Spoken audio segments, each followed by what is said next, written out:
আসসালামু আলাইকুম। সকাল ৯টা বেজে ২৫ মিনিট। আজ রবিবার। বাংলাদেশ বেতার কক্সবাজার স্থানীয় খবরে স্বাগত জানাচ্ছি আমি নীলোৎপল বড়ুয়া।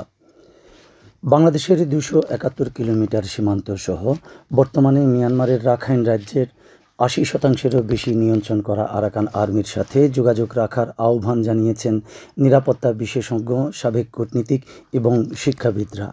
শনিবার রাজধানীর একটি হোটেলে Bangladesh institute of peace and security studies BIPSS আয়োজিত Rakhine after the fall of Maungdaw implications for Bangladesh and the reason শীর্ষক এক আলোচনায় তারা এ আহ্বান জানান। BIPSS সভাপতি মেজর জেনারেল অবসরপ্রাপ্ত ANM মনিরুজ্জামানের সঞ্চালনায় অনুষ্ঠানে মিয়ানমারে বাংলাদেশের সাবেক ডিফেন্স অ্যাটাশে, লিবিয়ায় সাবেক রাষ্ট্রদূত মেজর জেনারেল অবসরপ্রাপ্ত মোহাম্মদ শহীদুল হক এবং ইস্ট ওয়েস্ট ইউনিভার্সিটির সহকারী অধ্যাপক পারভেজ করিম আব্বাসি প্যানেলে আলোচক হিসাবে অংশগ্রহণ করেন। আব্বাসি বলেন, ঢাকা যদি আরাকান আর্মির মতো বিদ্রোহী বাহিনীর সাথে সরাসরি যোগাযোগ করতে না পারে, তাহলে যোগাযোগ স্থাপনের জন্য সমস্ত সম্ভাব্য আনুষ্ঠানিক চ্যানেলগুলো খুঁজে বের করতে হবে। রাখাইনে আরাকান আর্মির ক্রমবর্ধমান প্রভাব এবং নতুন বাস্তবতা সীমান্ত ব্যবস্থাপনায় বাংলাদেশের উপর প্রভাব ফেলবে এবং নতুন করে বাস্তুচ্যুত রোহিঙ্গাদের এ দেশে প্রবেশের শঙ্কা সৃষ্টি হয় বলে মন্তব্য করেন বক্তারা। সরকারের চলমান সকল নাগরিক সেবার প্রতিবন্ধকতা দূরীকরণে করণীয় সহ বিভিন্ন বিষয়ে উপজেলার সরকারি সকল দপ্তরের কর্মকর্তাদের অংশগ্রহণে চকরিয়ায় মতবিনিময় সভা অনুষ্ঠিত হয়েছে। উপজেলা প্রশাসনের উদ্যোগে গতকাল উপজেলা পরিষদ মিলনায়তনে এ সভা অনুষ্ঠিত হয়। এতে প্রধান অতিথি ছিলেন মন্ত্রী পরিষদ বিভাগের যুগ্ম সচিব মোহাম্মদ খোরশেদ আলম খান। সভায় নাগরিক সেবা সহজীকরণে সরকারি কর্মচারীদের করণীয় বিষয়ে আলোচনা করেন প্রধান অতিথি। উপজেলা নির্বাহী কর্মকর্তা মোহাম্মদ আতিকুর রহমানের সভাপতিত্বে এতে সরকারি বিভিন্ন দপ্তরের কর্মকর্তা ও প্রতিনিধিরা বক্তব্য রাখেন। পরে উপজেলা প্রশাসনের কার্যক্রম পরিদর্শন করেন যুগ্ম সচিব। চারা উৎপাদনের সফলতা পেয়েছে কক্সবাজার ঝিলংজার হর্টিকালচার সেন্টার। পরিবর্তন এনেছে বিপণন ও গবেষণায়। সদর উপজেলার 12 একর আয়তনের জায়গায় পরিচালিত এ সেন্টারে উৎপাদন হচ্ছে দেশি বিদেশি শতাধিক জাতের ফলের চারা, বনজ ফলজ ঔষধি সহ 150 প্রজাতির চারা এখানে পাওয়া যায়। এখান থেকে সরকারি দামে উন্নত জাতের বিশুদ্ধ মানের চারা ক্রয় করা সম্ভব।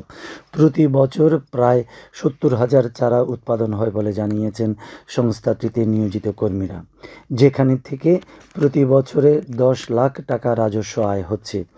গত 2023-24 অর্থ বছরে হর্টিকালচার সেন্টার থেকে 36 লাখ টাকার বিভিন্ন চারা বিক্রি হয়েছে বলে জানিয়েছেন হর্টিকালচার সেন্টারের উপপরিচালক মোহাম্মদ কুতুবুদ্দিন।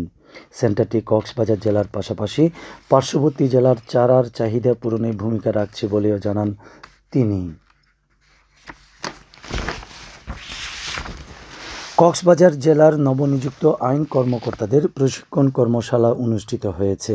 গতকাল জেলা আইনজীবী সমিতির সভাপতি আবুল কালাম সিদ্দিকীর সভাপতিত্বে খুরুশকুল সবুজ খামারে এ কর্মশালা অনুষ্ঠিত হয়। এতে পাবলিক প্রসিকিউটর মোহাম্মদ জাহাঙ্গীর ও সাবেক পিপি শামীম আরা স্বপ্না নিজেদের অভিজ্ঞতার আলোকে সরকারি আইন কর্মকর্তাদের আইনি দায়িত্ব ও কর্তব্য সম্পর্কে ধারণা প্রদান করেন। কর্মশালায় নবনিযুক্ত পিপি, নারী ও শিশু নির্যাতন ট্রাইব্যুনালের স্পেশাল পিপি, অতিরিক্ত পিপি ও সহকারী পিপিগণ অংশগ্রহণ করেন।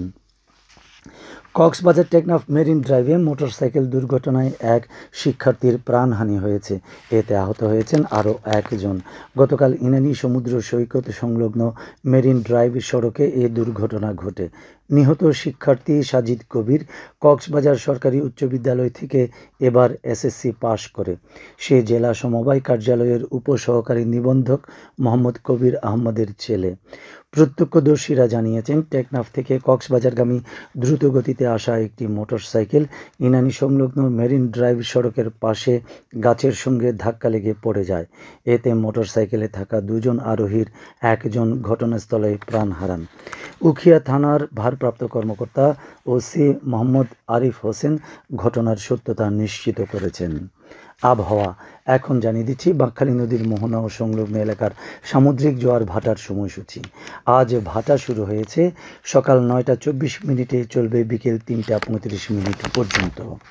সব শেষে পর্যটক বার্তা। পর্যটন নগরী কক্সবাজারে আগত ভ্রমণ পিয়াসুদের সাগরের পানিতে নামার পূর্বে সাবধানতা অবলম্বন করার জন্য অনুরোধ করা হচ্ছে। যারা সাঁতারে দক্ষ নন তাদের পানিতে বেশি দূর যাওয়া উচিত নয়। ভাটার সময় স্রোতের সাগরমুখী টান প্রবল হওয়ায় সাগরের গভীরে ভেসে যাওয়া এমনকি প্রাণহানির আশঙ্কা থাকে। সেই সাথে পর্যটকদের স্বাস্থ্যবিধি মেনে চলার পরামর্শ দেওয়া হচ্ছে। খবর শেষ হলো। আমাদের পরবর্তী খবর প্রচারিত হবে আজ দুপুর 2টা বেজে 55 মিনিটে।